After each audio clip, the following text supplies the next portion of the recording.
तो आइए हम लोग समझेंगे पावर के बारे में, शक्ति के बारे में समझेंगे, शक्ति क्या होता है, पावर क्या होता है। ठीक है, पावर का डिफिनेशन की हम बात करें तो it is the work done in unit time. कोई भी काम, जो भी काम आप करते हैं, वर्क जो भी करते हैं, वो कितने टाइम में कर रहे हैं, इसको हम लोग क्या बोलते हैं, पावर बोलते हैं। कोई भी काम कितने टाइम में हो रहा है उसको हम लोग क्या बोलेंगे, पावर बोलेंगे।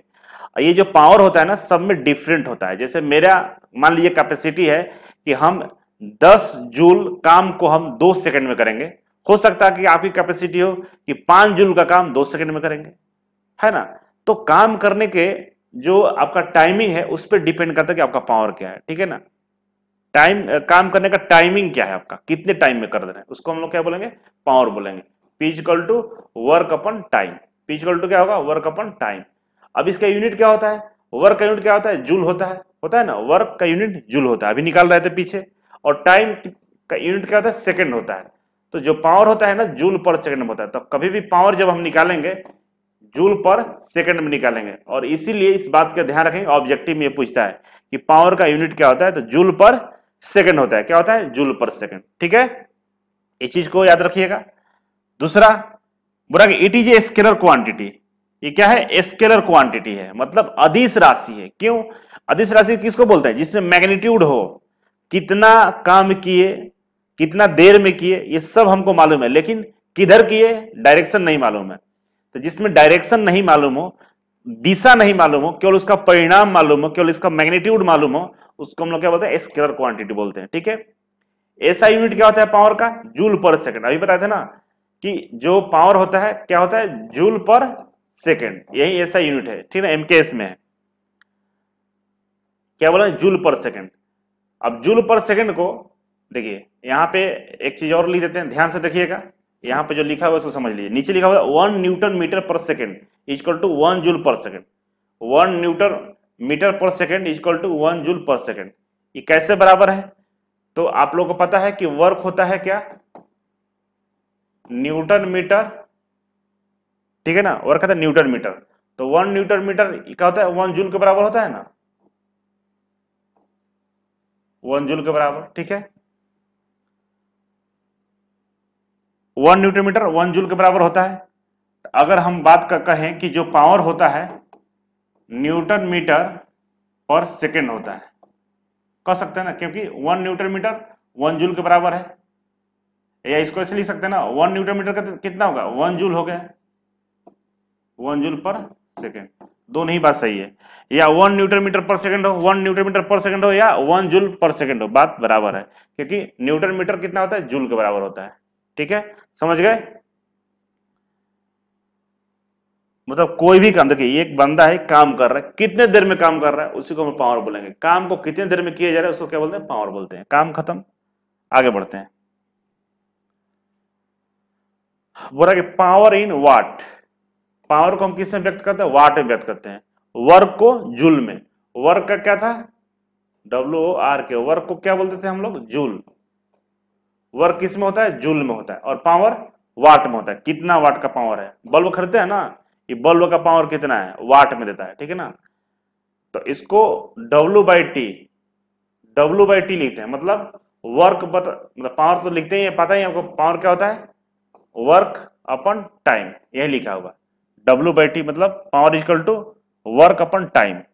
अब इसको थोड़ा सा एक्सटेंड कीजिएगा, तो वर्क क्या होता है, force into distance by T लिख सकते हैं। पावर इक्वल टू लिख सकते हैं कि फोर्स इंटू डिस्टेंस अपन टाइम। कैसे, क्योंकि वर्क क्या होता है, फोर्स इंटू डिस्टेंस, टाइम के नीचे टाइम है। ठीक है, अब आपको मालूम होना चाहिए फोर्स इंटू D/T। D/T मतलब डिस्प्लेसमेंट पर टाइम। डिस्प्लेसमेंट मतलब metre per second. Metre per second क्या होता है, वेलोसिटी होती है ना।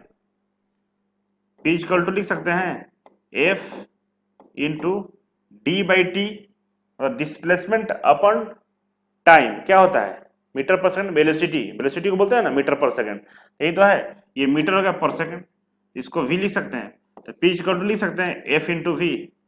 Power equal to force into velocity भी लिख सकते हैं, कोई दिक्कत, नो दिक्कत। ठीक है, वही लिखा हुआ है, थोड़ा सा एक्सटेंड करके लिख दिया गया है। ठीक है ना, क्योंकि ये होता है मीटर पर सेकंड, और इसी को हम मीटर पर सेकंड मतलब वेलोसिटी, V लिख दिए, हो गया काम खत्म।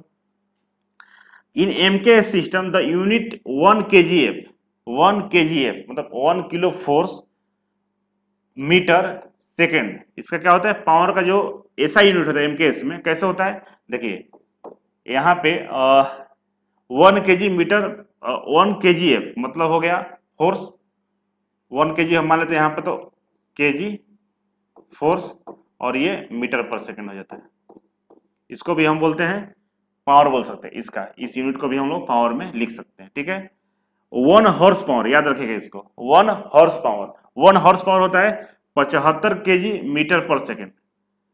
1 हॉर्स पावर क्या होता है, 75 kg मीटर पर सेकेंड, या 4500 kgf पर मिनट, या 4500 kgf पर मिनट, याद रखिएगा, ठीक है ना। ये पूछेगा कि 1 हॉर्स पावर क्या होता है, तो 1 horse power equal to 75 kg meter per second, 75 kg meter per second, या 4500 kgf मीटर पर मिनट, या 4500 kgf मीटर पर मिनट, याद रखिएगा, ठीक है। 1 HP जो होता है ना, 1 HP जो होता है 1 HP होता है, मतलब 1 HP मैट्रिक्स में 735.5, 735.5 वाट के बराबर होता है। 1 HP कितने के बराबर होता है, 735.5 वाट्स के बराबर होता है। 1 HP का, और ब्रिटिश की हम बात करें, ये मैट्रिक्स में था, ब्रिटिश की बात करें तो 786 वाट्स होता है। कितना होता है, 746 वाट होता है, या 0.746 किलो वाट बोल सकते हैं। एक हजार से मल्टीप्लाई कीजिएगा तो किलो वाट में हो जाएगा, और ये वाट है, किलो वाट में कन्वर्ट कैसे होता है, एक हजार से भाग कर देंगे तो 0.746 किलो वाट हो जाता है। और 1 किलो वाट होता है 1.34 HP के बराबर। 1 किलो वाट कितने होता है, 1.34 HP के बराबर। तो ये यूनिट है, इसको ध्यान में रखना होगा आपको, ठीक है, ध्यान में रखना होगा यूनिट को, ठीक है। एक बार फिर से, एमकेएस सिस्टम है, उसमें जो यूनिट होता है पावर का 1 kgf मीटर पर सेकेंड होता है। 1 हॉर्स पावर जो होता है ना 75 kg मीटर पर सेकेंड होता है। 1 horse power 75 kg meter per second होता है, या इसको हम लोग 4500 kgf मीटर पर मिनट बोल सकते हैं। 1 HP जो होता है 1 हॉर्स पावर, एक और दूसरे मैट्रिक्स में हम बात करें, 1 हॉर्स पावर की बात हम मैट्रिक्स में करें तो 735.5 वाट होता है, 735.5 वाट होता है, ठीक है ना। और 1 HP को ब्रिटिश में हम बात करें तो 746 वाट्स होता है, और 746 वाट को अगर हम किलो वाट में लिखें तो 0.74 किलो वाट होता है। किलो मतलब एक है मल्टीप्लाई कर दीजिएगा, डिवाइड कर दीजिएगा। 1 किलो वाट होता है 1.34 HP के बराबर, ठीक है ना। ये यूनिट को याद रखना है। पावर समझ रहे हैं ना, वर्क अपन टाइम। क्वेश्चन को हम लोग करते हैं, ठीक है ना। एक क्वेश्चन है जिसको करने के बाद समझ में आएगा हमारा ये पावर के बारे में, ठीक है ना। बोल रहा है कि किसी गैरेज में, एक गैरेज है, किसी गैरेज में ट्रक को उठाया जा रहा है, ठीक है ना। एक ट्रक है, एक ट्रक है जिसको लिफ्ट किया जा रहा है ऊपर की तरफ, ऊपर लिफ्ट से, यहां से लिफ्ट उठा रहा है इसे, ठीक है, इसको ऊपर की तरफ उठा रहा है। कितना उठा रहा है भाई, डिस्टेंस दिया है 2 मीटर, 2 मीटर ऊपर उठा रहा है, डी इक्वल टू 2 मीटर हो गया। अब बोल रहा है कि जो ट्रक का वजन है, वजन भी दिया है, मास दिया है इसका 1000 kg, कितना है 1000 kg मास, ठीक है। टाइम कितना है, जब उठा रहा है तो कितने टाइम तक उठा रहा है, टाइम जो दिया हुआ है 15 सेकेंड। बोल रहा है कि इस लिफ्ट का पावर निकालिए, इसका पी निकालिए, लिफ्ट का पी पावर निकालिए, कितना पावर है। ये डेटा है, इससे हम लोग को पावर फाइंड करना है, किसका, लिफ्ट का। तो आपको मालूम है कि पावर इक्वल टू होता है वर्क अपन टाइम, नहीं होता है ना, वर्क अपन टाइम होता है पावर इक्वल टू, ठीक है। तो पहले हम वर्क निकालेंगे यहाँ पे, तो यहाँ पे वर्क निकाल लेते हैं। वर्क इक्वल टू क्या होगा हमारा पे, यहाँ पे फोर्स इंटू डिस्प्लेसमेंट होता है ना, into cos theta, cos theta. तो कॉस थीटा, देखिए फोर्स भी इधर लग रहा है ना, और डिस्प्लेसमेंट भी इधर ही है, तो कॉस थीटा 0 हो जाएगा, ठीक है ना, 0 हो जाएगा। तो निकालिए, फोर्स है यहाँ पे दिया हुआ, फोर्स कहीं दिया हुआ नहीं दिया हुआ है, तो फोर्स को हम लोग mg लिख सकते हैं क्या, F इक्वल टू होता है ना ma, बताया था ना F इक्वल टू ma होता है, या F equal to mass in due to gravity, g भी लिख सकते हैं। और जी और ए दोनों सेम है। ए होता है जो लीनियर जो एक्सेलरेशन होता है उसको हम ए बोलते हैं, लेकिन किसी चीज को हम ऊपर को उठाते हैं तो ग्रेविटी फोर्स नीचे की तरफ खींचती है, वो भी एक्सेलरेशन ड्यू टू ग्रेविटी बोलते हैं। तो जी और ए को सेम लिख सकते हैं हम लोग, ए की जगह पर जी लिख सकते हैं, यहाँ पर डिटेल्स में लिख सकते हैं एम इंटू जी लिख सकते हैं ना, into D displacement cos theta, ठीक है। एम कितना दिया हुआ है, 1,000 kg दिया हुआ है ना, देखिए एम कितना है, 1,000 kg दिया हुआ है, 1,000 kg हो गया, इंटू जी 9.81 मान सकते हैं, एक्सेलरेशन ड्यू टू ग्रेविटी होता ही है। डी कितना है भाई, कितना उठाया, 2 मीटर उठाया है, और cos 0 1 हो जाएगा ना। तो इसको सोल्व करेंगे हम लोग, तो यहाँ से जो वर्क आएगा सोल्व करिए, तो ये हो जाएगा गुना करिएगा तो 981 जीरो हो जाएगा, क्योंकि 2 जीरो इधर खत्म हो जाएगा, 981 इंटू 2 कर दीजिएगा, 9 दूनी 18, 19,620 हमारा ये जूल वर्क होगा। डब्लू आ गया हमारा, डब्लू कितना करा, 19,620 जूल आ गया हमारा, ठीक है। ये क्या हुआ, हमारा वर्क आ गया, ठीक है। अब यहां से हमको पावर निकालना है, ये तो हमारा वर्क हो गया, वर्क निकाल लिए। अब पावर इक्वल टू क्या होता है बाबू, वर्क अपन टाइम, वर्क कितना है 19,620 जूल हो गया, और टाइम कितना है 15 सेकंड दिया है, कितना दिया टाइम 15 सेकंड, तो 15 सेकंड ले लीजिए, यहाँ से दोनों कटाएंगे तो पावर इक्वल टू आ जाएगा हमारा कितना, कैलकुलेट करके और डिवाइड करके लिखिएगा, ठीक है ना। 1308 जूल आता है, 1308 जूल पर सेकेंड है, मतलब 1 सेकेंड में 1308 जूल को वो लिफ्ट कर सकता है, ये इसका लिफ्ट का पावर था, ठीक है ना।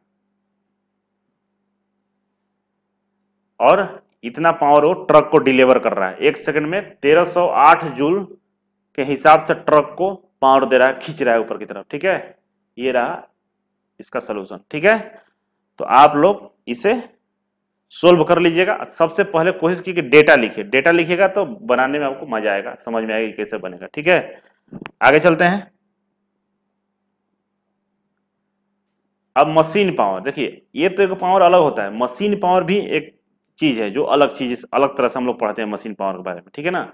अभी हम लोग पढ़ रहे थे नॉर्मल एक पावर के बारे में पढ़ते हैं, एक मशीन पावर होता है जिसको हम लोग एचपी में व्यक्त करते हैं, ठीक है ना, हॉर्स पावर में व्यक्त करते हैं। इसमें भी छोटा छोटा चीज होता है जिसको समझना होगा, आइए समझते हैं। पंपी सेट ये देखे होंगे आप लोग, गांव में ये पंपी सेट आपको दिखाई दिया होगा, ठीक है ना।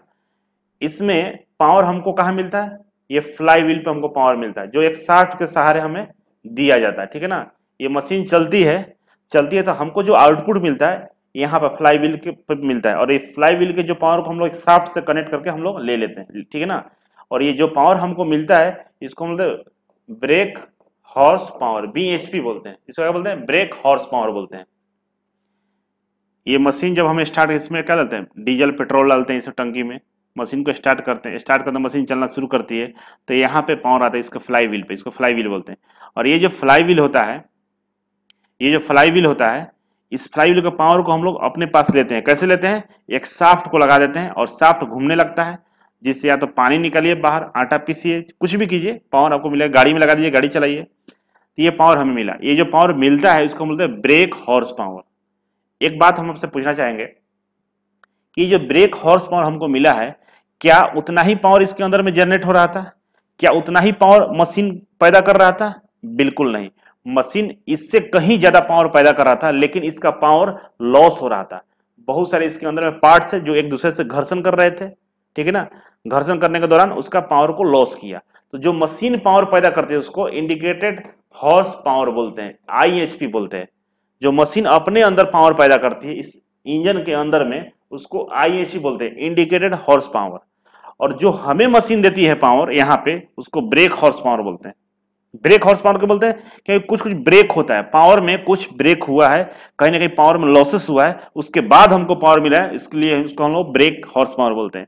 याद रखिएगा, ब्रेक हॉर्स पावर हमेशा छोटा होता है, ये हमेशा बड़ा होता है, IHP हमेशा ज्यादा होगा, तभी तो ये लॉस होता है, तब आकर हमको मिलता है। तो आपको समझ में आ रहा होगा कि इसके अंदर जो पावर होता है हमेशा ज्यादा होता है और मिलता है हमको हमेशा कम, ठीक है। इसके अंदर वाला पार्ट का डायग्राम यहाँ पे है, देखिए यहाँ पे पिस्टन सिलेंडर है, ठीक है ना। जैसे यहाँ पर फोर्स लगता है पिस्टन सिलेंडर ऊपर नीचे करना शुरू करता है, ऊपर नीचे करता है तो यहाँ पे घर्षण हो रहा होगा, ठीक है ना, यहाँ पे घर्षण हो रहा होगा, यहाँ से इसका लॉसेस होता है, और ये ऊपर नीचे करता है, ये जो शाफ्ट है ये ऐसे रोटेट करता है, ठीक है ना, ऐसे रोटेट करता है, तो रोटेट करता है तो ये हमारा फ्लाई व्हील है, ये घूमता है, ठीक है ना, ये घूमता है, घूमता है तो यहीं पे हमको पावर मिलता है, यहीं शाफ्ट लगा के हम लोग पावर निकालते हैं। लेकिन देखिए यहाँ फ्रिक्शनल लॉस हुआ, और ये शाफ्ट जो घूम रहा है यहाँ पे पावर लॉस हुआ, यहाँ पे बेरिंग लगा होता है, यहाँ पे बेरिंग लगा होता है, इसमें भी पावर लॉस होता है। ये सारा पावर लॉस होने के बाद जो हमको मिलता है उसको BHP बोलते हैं, ब्रेक हॉर्स पावर बोलते हैं। और जो अंदर यहाँ पे जो पावर पैदा हो रहा है उसको इंडिकेटेड हॉर्स पावर बोलते हैं। यही पावर नीचे ट्रांसमिट होता है जो लॉस होते होते हमको मिलता है। ठीक है, समझ गए होंगे, इतना ही समझाना था। अब आगे बढ़िए, अब आगे इसको ध्यान रखिएगा। IHP क्या होता है, समझ गए ना, the power actually generated by the engine और generated in the indicated horse power. Indicated horse power क्या होता है कि जो इंजन जनरेट करता है, अभी बताया था ना कि इंजन के अंदर में जो पावर मिलता है उसको इंडिकेटेड हॉर्स पावर बोलते हैं। BHP किसको बोलते हैं, the brake horse power is the power available to the useful work. जो हमें मिलता है काम करने के लिए, पानी निकालने के लिए, गेहूं पीसने के लिए, गाड़ी को चलाने के लिए, जो यूजफुल काम में हम प्रयोग करते हैं उसको हम लोग BHP बोलते हैं। इसको, ये दोनों के बीच में अंतर क्या है, क्योंकि ये तो मान लीजिए बहुत ज्यादा पावर पैदा किया और मिला हमको बहुत कम, तो लॉस कहां हुआ, जो लॉस होता है उसको फ्रिक्शनल पावर बोलते हैं। तो जो लॉसेस है उसको बोलेंगे फ्रिक्शनल पावर, घर्षण पावर, ठीक है ना। तो फ्रिक्शनल पावर क्या होता है, IHP माइनस BHP, मतलब हमने बहुत ज्यादा पावर पैदा किया, कुछ फ्रिक्शन में जो लॉस हुआ उसको घटाकर BHP मिला। तो मान लीजिए IHP 50 है और BHP 20 है, तो हम फ्रिक्शनल पावर की हम बात करें तो कितना हो जाएगा, IHP कितना है 50 माइनस 20, आया कितना हमारा 30, मतलब फ्रिक्शनल पावर, मतलब जो लॉस हुआ है वो हमारा 30 का लॉस हुआ है, फ्रिक्शनल पावर 30 रहा, ठीक है ना, जूल पर सेकंड कर लीजिएगा यूनिट, ठीक है। अब बोला कि BHP always less than IHP, आपको मालूम ही है कि BHP रहेगा हमेशा छोटा रहेगा किसी IHP से, ठीक है। और मैकेनिकल एफिशिएंसी की बात करें तो आपको पता है ना, आउटपुट क्या होता है, output upon input, input into 100, यही ना होता है एफिशिएंसी। एफिशिएंसी क्या होता है, output upon input equal to 100, तो यहीं पे वही किया हुआ है। BHP क्या है, हमारा 60 पर आउटपुट मिलता है और नीचे क्या है इनपुट, IHP है, इंटू 100 से मल्टीप्लाई कर दिए, तो हमारा मैकेनिकल एफिशिएंसी निकल के आता है कि किसी इंजन का मैकेनिकल एफिशिएंसी क्या है, तो होता है BHP अपन IHP इंटू 100। समझ में आ गया। इसी तरह से आगे हम देखते हैं, न्यूमेरिकल सोल्व करते हैं, एक क्वेश्चन को देखते हैं, ठीक है, इसी पे एक क्वेश्चन करके देखते हैं, समझ में आएगा आपको। बोला है कि the frictional power of a single cylinder 4 stroke engine is estimated to be 25 kilowatt, ठीक है ना, 25 किलोवाट बोल रहा है, फ्रिक्शनल पावर है किसका, 4 स्ट्रोक इंजन का, एक एस्टिमेट किया जा रहा है इतना, ठीक है। और कह रहा है कि मैकेनिकल एफिशिएंसी, इस मशीन का मैकेनिकल एफिशिएंसी 75% है, ठीक है, कितना है 75% है। Then the value of indicated power in kilowatt will be, बोला कि इंडिकेटेड हॉर्स पावर के बारे में बताइए, IHP पूछ रहा है, IHP कितना होगा इसके बारे में बताइए, पूछ रहा है, ठीक है। डेटा क्या दिया है समझिए, यहां पे डेटा दिया है कि जो फ्रिक्शनल पावर है, फ्रिक्शनल पावर FP होता है, जो फ्रिक्शनल पावर है वो दिया है हमारा 25 किलोवाट, ठीक है। और मैकेनिकल इफिशियंसी एम मैकेनिकल दिया है 75%। बोला कि IHP ज्ञात कीजिए, ठीक है, IHP ज्ञात कीजिए, यही पूछ रहा है। तो मैकेनिकल, सबसे पहले फॉर्मूला लिखिए मैकेनिकल एफिशिएंसी का, जो चीज याद है उसको पहले लिखिए, इसके बाद सोचिएगा तो समझ में आता है। क्या होता है mechanical efficiency, B output upon input, output कहता है BHP अपन इनपुट कहता है IHP इंटू 100, यही होता है ना, यही होता है मेरे ख्याल से। अब मैकेनिकल एफिशिएंसी कितने दिया है, 75% दिया है, मतलब 0.75 दिया है। BHP नहीं दिया है, IHP भी नहीं दिया है, फ्रिक्शनल पावर को दिया है। अब इसको BHP को देखिए यहाँ पे, तो BHP को हम लिख सकते हैं क्या ऐसे, BHP को हम लिखना चाहें तो हम लिख सकते हैं इसको कुछ इस तरीके से, फ्रिक्शनल पावर माइनस हम कर दे यहाँ पे IHP। जैसे यहाँ पे देखिए, यहाँ पहले लिख लीजिए फ्रिक्शनल पावर क्या होता है भाई, I indicated horse power minus break horse power, ठीक है ना, यही होता है ना। अगर हम कलर चेंज कर लेते हैं, आपको दिखाते हैं, अगर हम यहाँ से BHP को इधर लाएं तो क्या हो जाएगा, इसको इधर भेजते हैं और BHP को इधर लाते हैं, ठीक है ना। तो ऐसा हो जाएगा क्या कि BHP माइनस BHP था तो इधर आएगा तो प्लस हो जाएगा, ठीक है, equal to IHP minus frictional power हो जाएगा ऐसे, ठीक है ना। थोड़ा सा उल्टा लिखा दिया गया है, उसको ऐसे कर देते हैं, ठीक है ना। IHP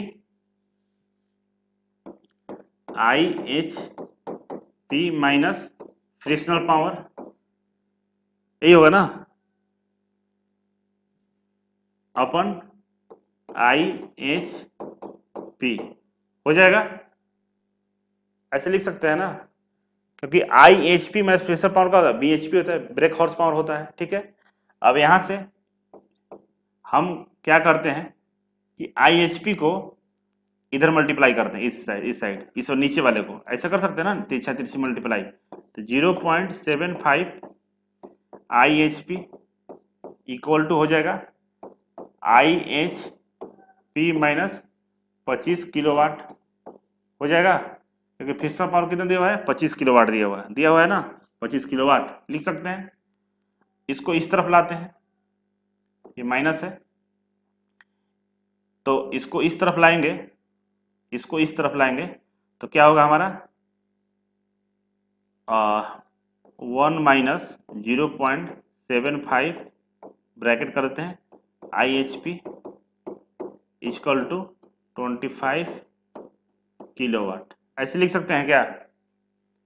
ऐसे लिखने में किसी को कोई आपत्ति नहीं, आपत्ति है तो इसको और हम यहाँ पे मॉडिफाई कर देते हैं।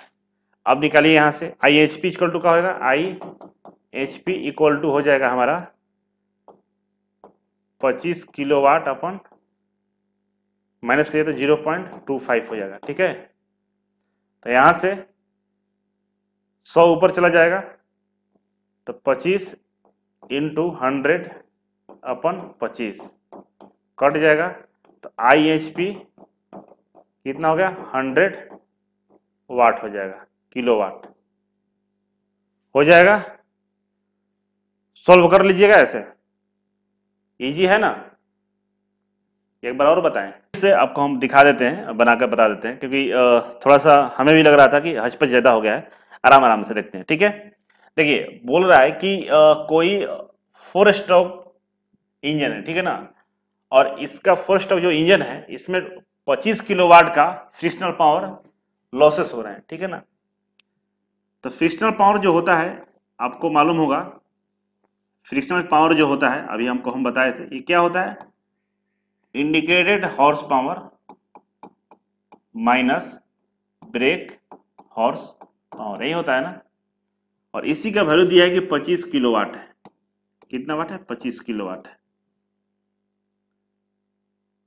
इक्वल टू कितना हो जाएगा, indicated horse power minus break horse power, ठीक है।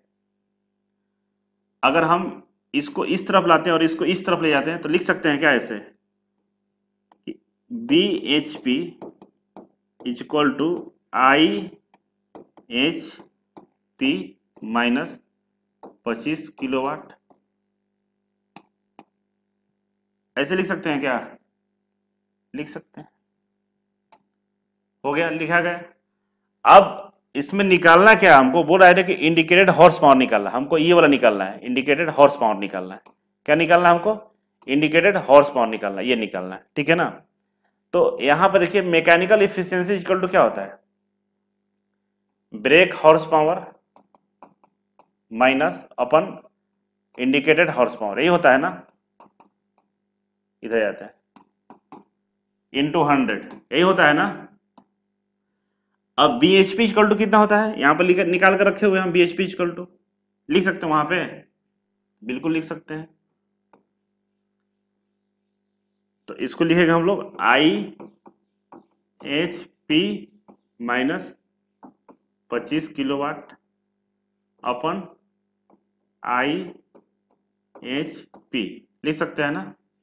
और मैकेनिकल एफिशिएंसी हमको दिया है कितना, 75% दिया है। कहाँ दिया, ये दिया हुआ है 75%। तो 75% का पॉइंट में लिखें तो 0.75 हो जाएगा। 0.75 इक्वल टू इतना हो गया, क्योंकि ये मैकेनिकल एफिशिएंसी दिया है हमारा 0.75, ठीक है ना। ऐसे लिख सकते हैं। एक और तरीका हो सकता है, इसको आगे बढ़ाते हैं, ठीक है।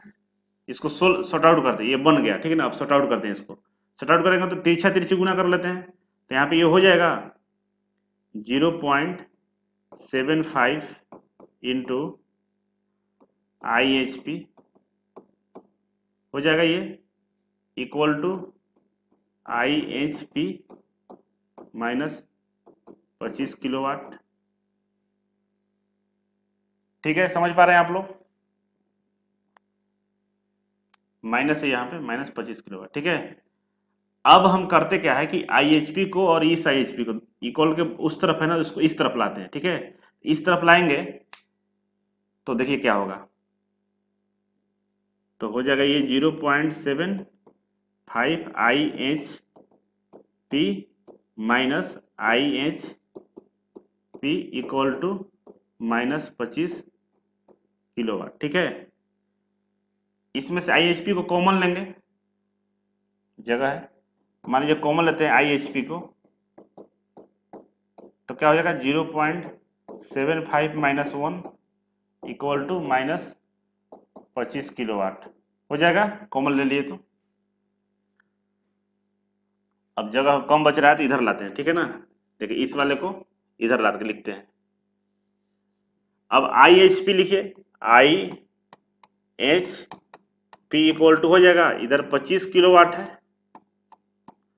अपन 0.75 माइनस 1 करेंगे तो हमारा ये माइनस 25 वाट नीचे आ जाएगा, माइनस 0.25 आ जाएगा ना। तो माइनस माइनस कट जाएगा यहाँ पे, तो IHP क्या हो जाएगा, दिख रहा होगा आप लोगों को, 25 किलोवाट अपन 0.25, ठीक है ना। अब 0.25 को अगर हम कन्वर्ट करते हैं तो 25 इंटू 100 हो जाएगा, यहाँ पे अपन 25 हो जाएगा, कट गया 25 तो IHP कितना हो गया 100 किलोवाट। आ रहा होगा समझ में, ठीक है। तो इस चीज से नॉर्मल है, कैलकुलेशन कर लीजिएगा, निकल जाएगा बाहर सामने, ठीक है। ठीक है, स्क्रीनशॉट लेके बना लेना, बन जाएगा। नेक्स्ट सवाल देखते हैं। वो रहा है कि the ratio of brake horse power और indicated horse power is called, क्या होता है, मैकेनिकल एफिशिएंसी होता है ना। क्या होता है मैकेनिकल एफिशिएंसी, क्या होता है, ब्रेक हॉर्स पावर अपन इंडिकेटेड हॉर्स पावर, यही ना होता है। क्या होता है मैकेनिकल एफिशिएंसी, तो आंसर क्या होगा हमारा, मैकेनिकल एफिशिएंसी, ये वाला सही है, ठीक है। तो इस तरह से ये जो मशीन पावर था उसको हम कंप्लीट किए। आगे और भी चीजें हम पढ़ाएंगे, तो आपको ना नोट्स बनाना जरूरी है, ठीक है ना। अब एनर्जी पढ़ेंगे, ऊर्जा के बारे में पढ़ेंगे। तो चलिए ऊर्जा को हम लोग पढ़ते हैं, इसके बाद आगे हम चर्चा करते हैं।